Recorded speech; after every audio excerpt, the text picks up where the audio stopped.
Hi, welcome to On Air. I'm Klara Syrewicz. At the heart of the current Iran-Israel conflict, things are far from straightforward. Today, we revisit the history of Iran's nuclear program and ask whether the Islamic Republic ever truly pursued atomic weapons. And in our report, we check which countries have the bomb and which ones just might.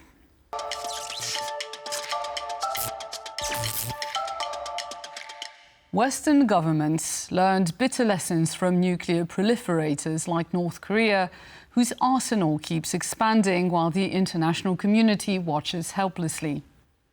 Unsurprisingly, Iran's nuclear ambitions drew a very threatening scenario, not only for the West, but also for regional rivals like Iraq, Saudi Arabia, and, above all, Israel, for whom the idea of a nuclear Iran has always represented an existential danger.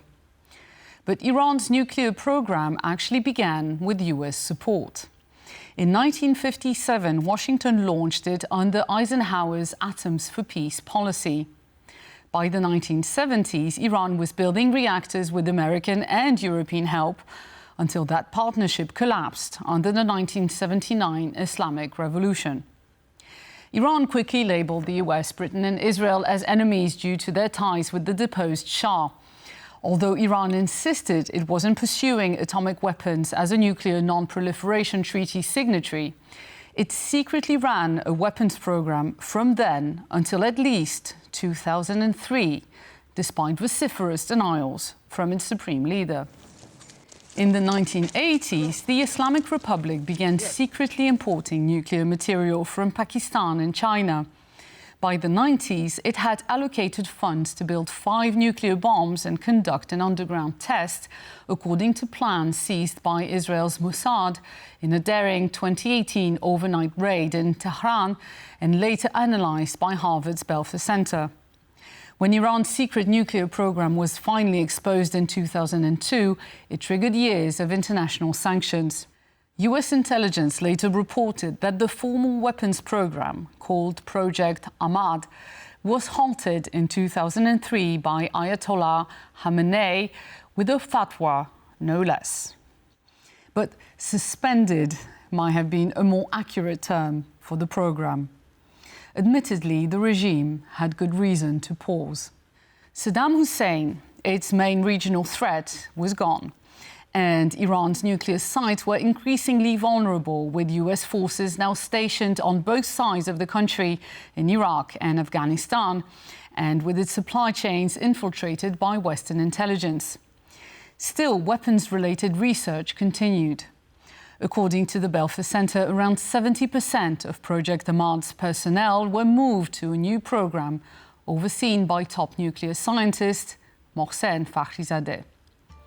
By 2006, Iran had resumed uranium enrichment, claiming it was strictly for energy and medical use, as permitted under its agreement with the UN's nuclear watchdog, the International Atomic Energy Agency.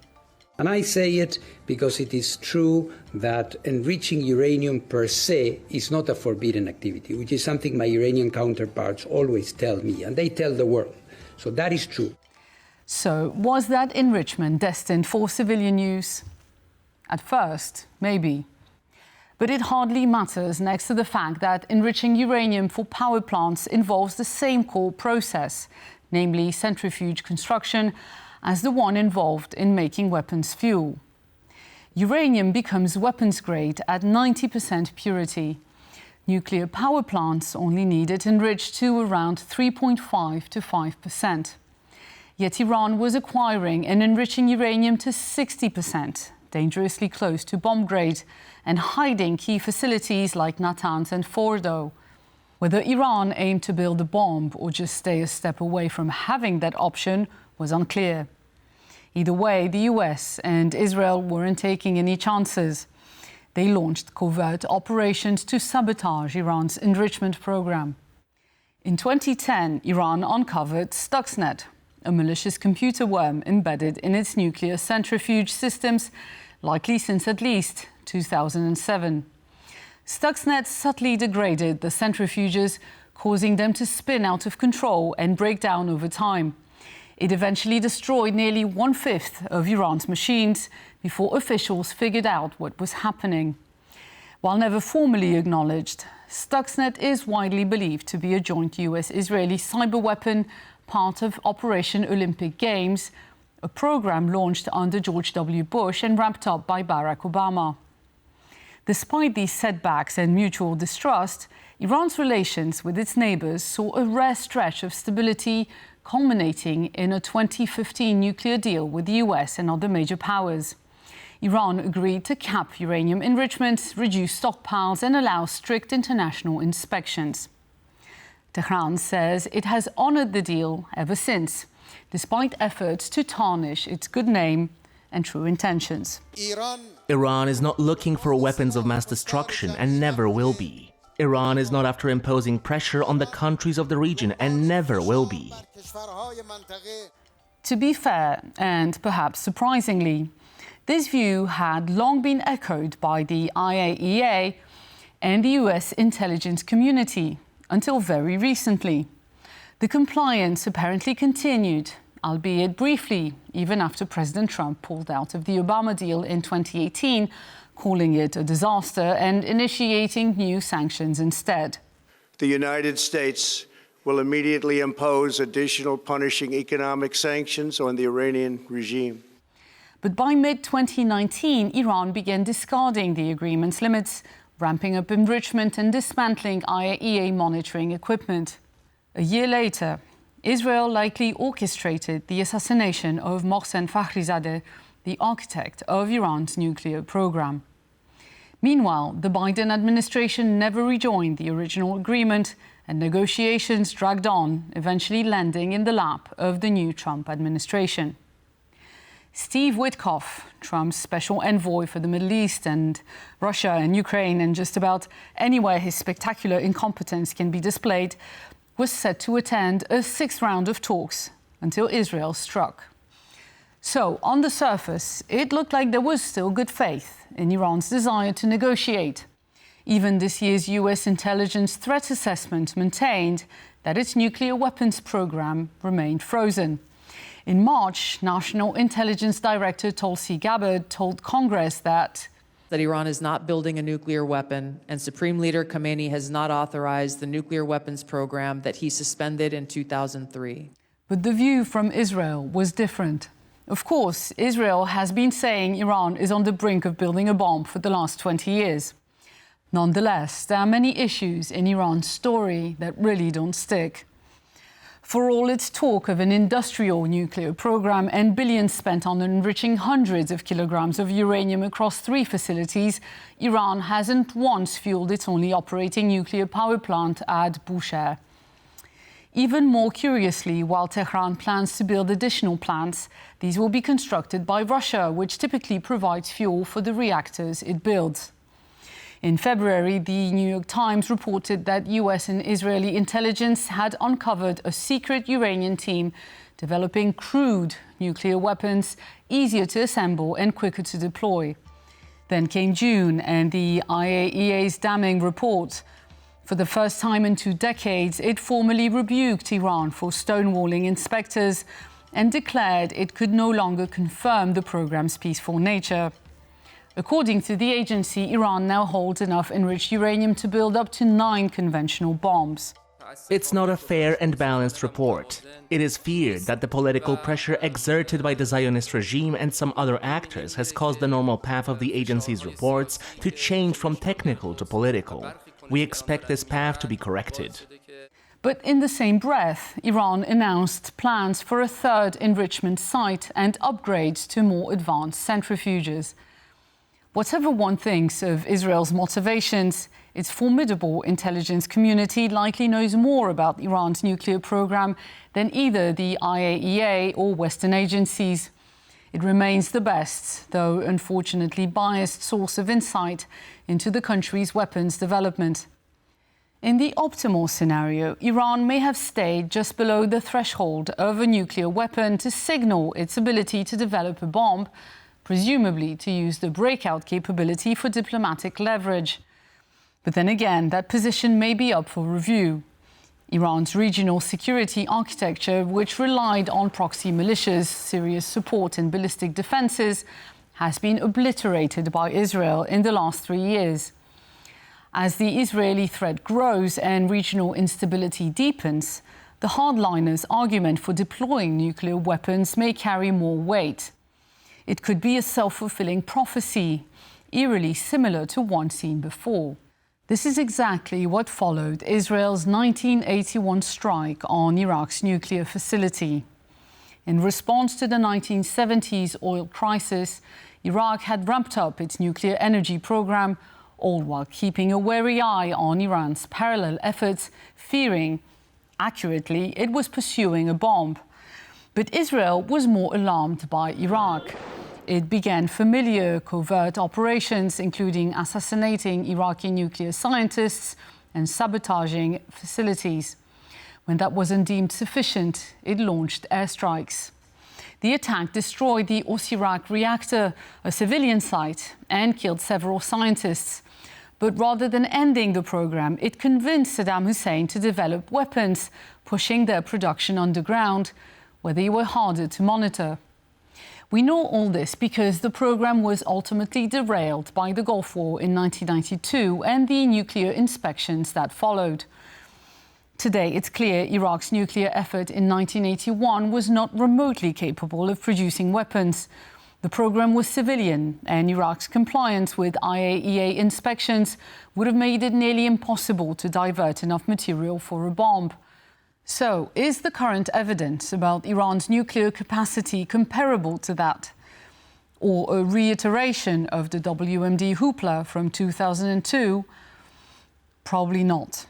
In a way, the real debate isn't what to do about Iran's nuclear program, but what to do with the Iranian government. For some, the nuclear program is the problem. There's a broad consensus that Iran shouldn't possess nuclear weapons, so let's offer incentives. Abandon the bomb and your support for terrorism, and in return we lift sanctions and finally reintegrate Iranian people into the global community. For others, that approach is naive and only strengthens the Islamic Republic.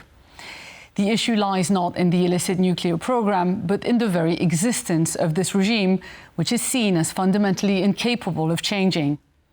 From this view, Iran seeks the bomb not as a deterrent, but as a means to annihilate Israel. And no deal can change that. And it's this second perspective that has come to dominate the current landscape.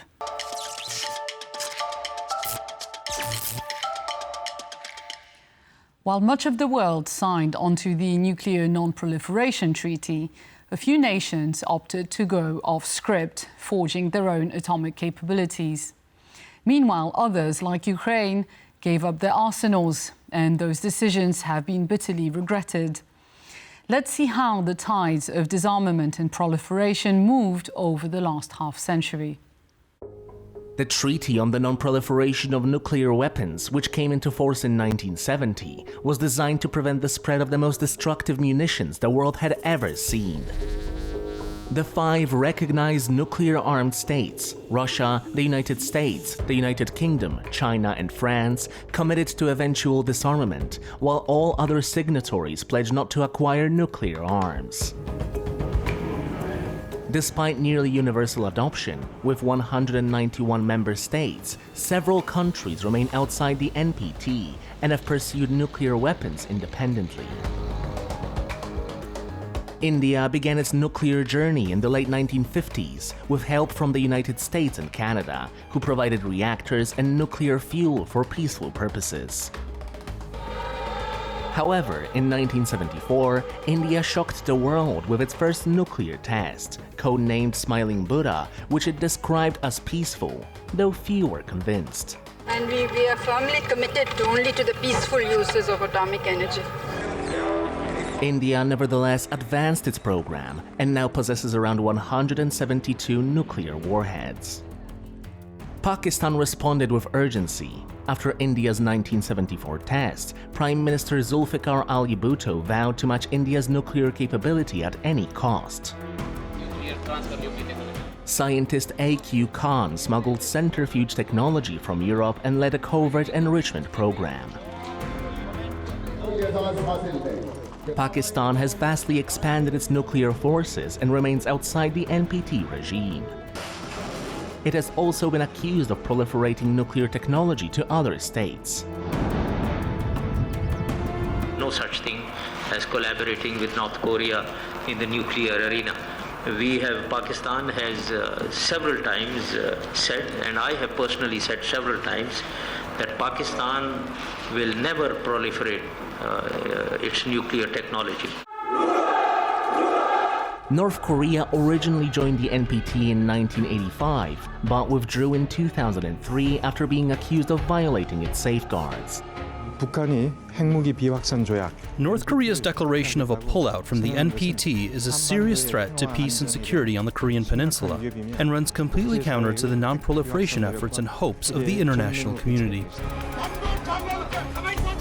It conducted its first nuclear test in 2006 and several more thereafter, drawing widespread concern from the international community. Israel has never confirmed its nuclear weapons program, but it is widely believed to possess at least 90 warheads. It is not protected under the US nuclear umbrella and would be required to disarm in order to join the NPT, making membership unlikely. Israel cheated the American inspection by building decoys and double walls and continued with the nuclear program. In contrast, some countries have relinquished nuclear arms. South Africa developed nuclear weapons during the apartheid era, but dismantled them before joining the treaty in the early 1990s. Belarus, Kazakhstan, and Ukraine inherited their Soviet-era nuclear arsenals, but voluntarily returned them and joined the NPT after the collapse of the USSR. Operating beyond the bounds of the NPT, these nations have carved out their own roles in the global nuclear order. It raises a lingering question: how much more remains hidden, and what else is still unfolding in the dark? In the atomic arena, secrecy speaks louder than signatures. Thank you for watching, and please join us next week.